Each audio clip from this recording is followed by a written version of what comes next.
You are listening to me talking to myself. Welcome to the podcast where I share useful tools to create more space, more freedom, inner peace, connection, and life on purpose.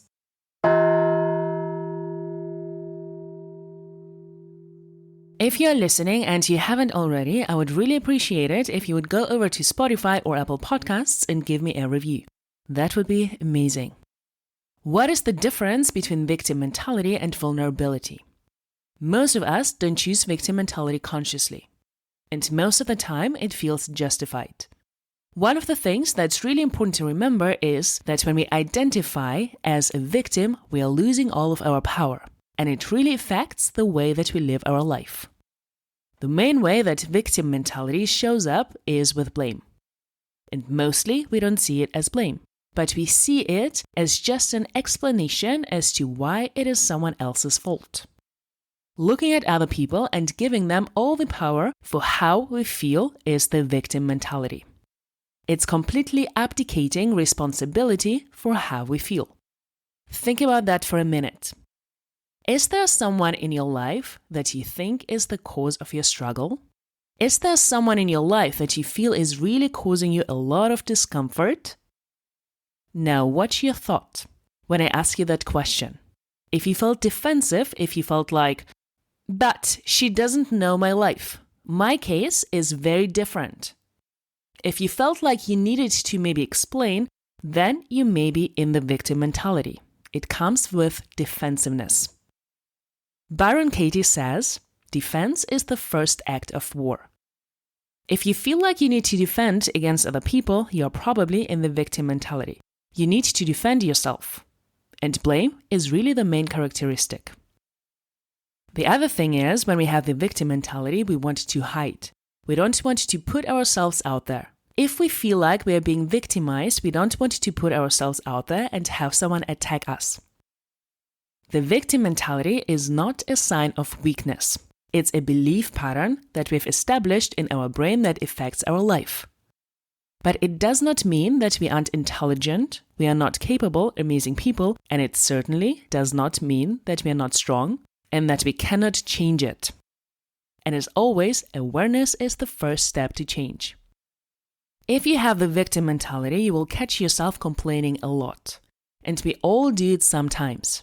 Poor me, feeling sorry for yourself, blaming other people and circumstances, and giving them all your power. When someone is in the victim mentality, they are always the victim of their story. They did something to me. Life is happening to me, is how they interpret most stories with the people and things that they're in relationship with. For example, if somebody doesn't invite you to an event, you may feel like, they don't like me. How can they do this to me? They did it on purpose. What really happened is, they just didn't invite you, but you created a story where you are the victim. Whatever reason why someone doesn't invite you to an event may have nothing to do with you at all. When you are in that victim mentality, you can't help but make it about you. Most people have this victim mentality from many years ago. They have usually had an episode in their past where they were a victim, maybe as a child, and they have adopted the mentality even though that event is long over. You might be referencing some events from your childhood that happened to you to justify that victim mentality.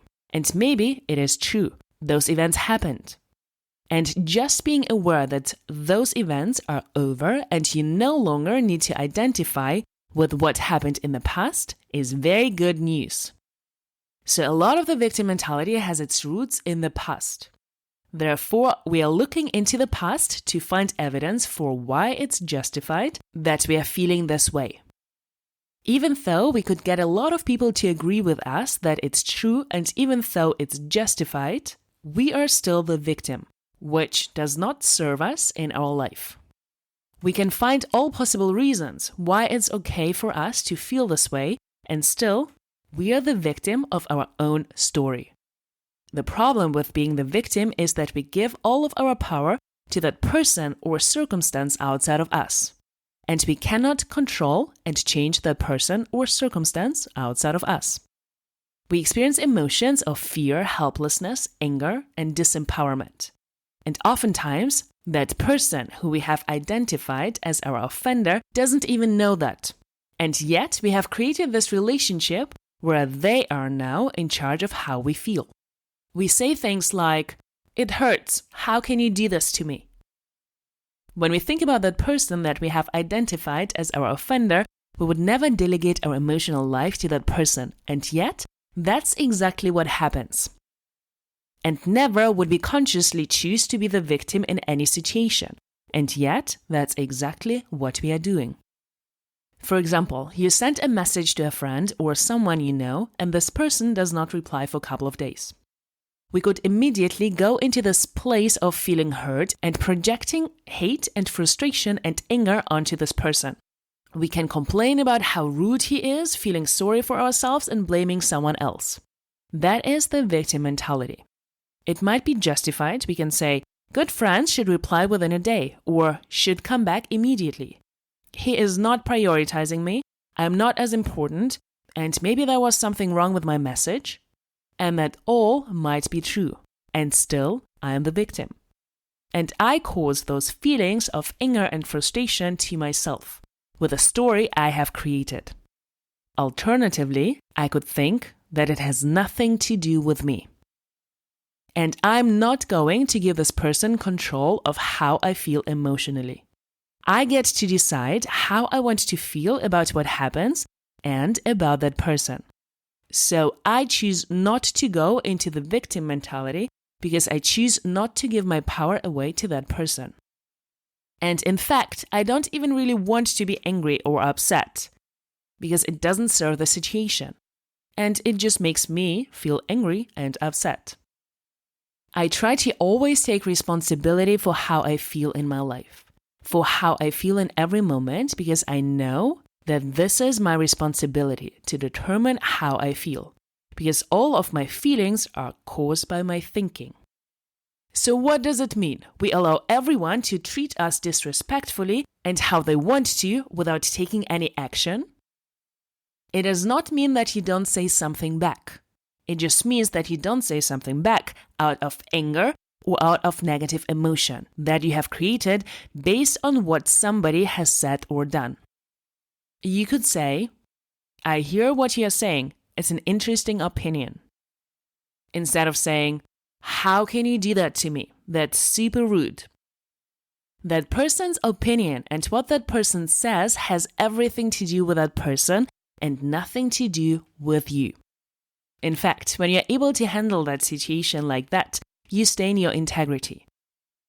Typically, people say rude and negative things when they are in a negative place and off-center. And it has nothing to do with you. People, when they're in a positive place, say nice and wonderful things. So you can either go to their level and accept their comment or accept what they're doing as a victim, or you can handle it as someone who chooses not to be a victim, which is a very different experience. An important thing to know is when you have a negative emotion and you experience something like humiliation or shame, it does not mean that you pretend to yourself that you are not experiencing that. The reason why you're experiencing the negative emotion in that moment is because of a thought you are thinking and not what they said or did. It is a very important distinction, because if I am the reason that I'm feeling shame in that moment, I still have all the power. If I give the credit for feeling shame to that person, then I have handed over my power to them, and I am now in the victim mentality. When somebody says something to you and you do believe it, there is a part of you that believes that it's true. So you need to have a look at that belief and that thought and understand what's going on there. It can be an opportunity for you to truly connect with that part of you that does believe that negative thing about you. Whenever you feel yourself get defensive, you have to remind yourself, this is where I'm going right into that victim mentality. Poor me, how could they say all this about me? I can't believe they're doing this to me. When you feel that defensiveness, when you feel yourself getting ready for a fight and needing to defend yourself, that's when you can decide. This time, I'm not going into the victim mentality. I'm not going to give my power away to that person or whatever happens outside of me. I will get curious about that thought and why I take it personal. And sometimes there is some truth in mean and rude things people say about us, from their perspective and their experience. And when we are willing to accept the parts of us that aren't perfect, we maintain our power. We maintain our ability to not be a victim, because nothing can be used against us if we admit it to be true. When you find yourself being defensive, find a way to release that desire to fight. Release that desire to defend yourself, knowing that there is nothing that needs to be defended, that other people can have whatever opinion they want to have about you. And you don't have to argue with it to prove your own worth, because you know your own worth and you know what's true about you. And some of the things they say may be true, and some of them may not be true. But you don't need to defend yourself to anyone. And that is vulnerability. In her book, Daring Greatly, Brené Brown describes vulnerability as showing up, being all in, and being willing to experience any emotion that comes up. The reason why the book has its title is because vulnerability requires courage. If we are willing to feel any emotion that comes up, we need to be courageous. If you're in the victim mentality, you're going to hide from that experience. You're going to reject anything that isn't wonderful and loving. And you're going to try and control that person so they will only say things that you want them to say, because you're so afraid of them being the offender. Underneath that, there is that immense fear of feeling any negative emotion. Vulnerability is the opposite. Vulnerability is, I am willing to put myself into really intense, risky situations because I'm willing to feel any emotion. We're willing to expose ourselves to our emotions without defense, without avoiding, without hiding. If you're able to hear someone's feedback, hear someone's opinion, hear something that they're saying without being defensive, that is the deepest form of intimacy. That is true not only with other people, but also with yourself. When you can hear your own opinion of yourself without getting defensive, that's vulnerability. That requires courage. If I can take responsibility for being the creator of that emotion because my thinking is creating that, then I am in the power position. And not only that, I can engage with that person and connect with that person no matter what. It is the opposite of the victim mentality, which in that situation would go to blame. The way Brené Brown talks about blame is simply the discharging of pain and discomfort. When you're in a situation where you're experiencing pain and discomfort, instead of taking responsibility for that and acknowledging that to yourself, you would discharge it by attacking the other person, or hiding from the other person, or avoiding the situation. So many of us eat, drink, smoke, overwork, or do other things instead of actually being willing to be open and vulnerable to whatever emotion comes up. Using it as a distraction from any emotion that would come up. And then we beat ourselves up for doing those things. We are basically a victim of our own selves. The victim mentality doesn't have to be someone outside of you. It can be you. You can be your own offender and your own victim. If instead of drinking, smoking, overworking, overeating, we are willing to be vulnerable, which means open without defenses for whatever emotion comes up, then we don't need to do those things. We don't need to avoid ourselves. Not only that, then we can find the cause. We can find the thinking pattern that is creating that emotion, and then we can change it. That done over and over and over again eliminates the need for overeating, drinking, smoking, etc. We cannot discover the reason if we are not willing to be vulnerable with ourselves. Notice, if you're listening to this and you have an issue with drinking, smoking, overeating, overworking, etc., notice how often you choose the victim mentality. Do you blame the program you're on? Do you blame your boss for making you work? Do you blame your friends for offering drinks? Who or what are you blaming? That includes also, are you blaming yourself? One of the things that we are defending against when we have the victim mentality is the belief that there is something wrong with us. I'm not like other people. This does not work for me. My story is different. Notice if this is the way you are thinking. All that means is that you have a pattern of thinking that you're identifying yourself as a victim.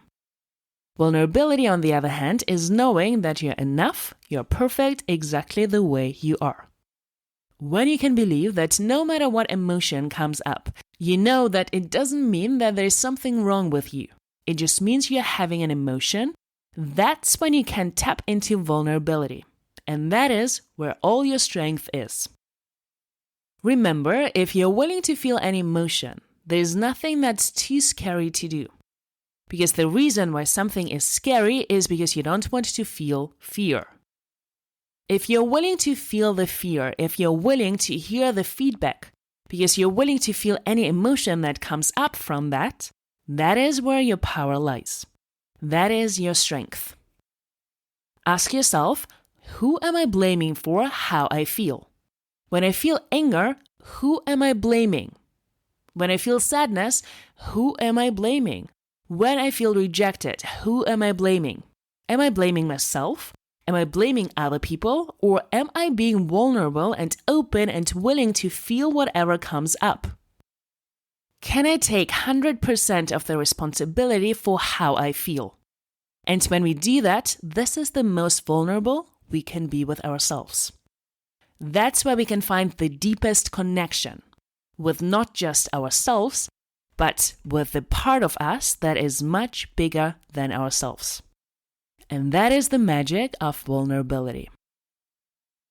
I'm hosting multiple yoga retreats this year. Sign up for my newsletter on my website, eleonoragendelman.com, to receive more information about upcoming events.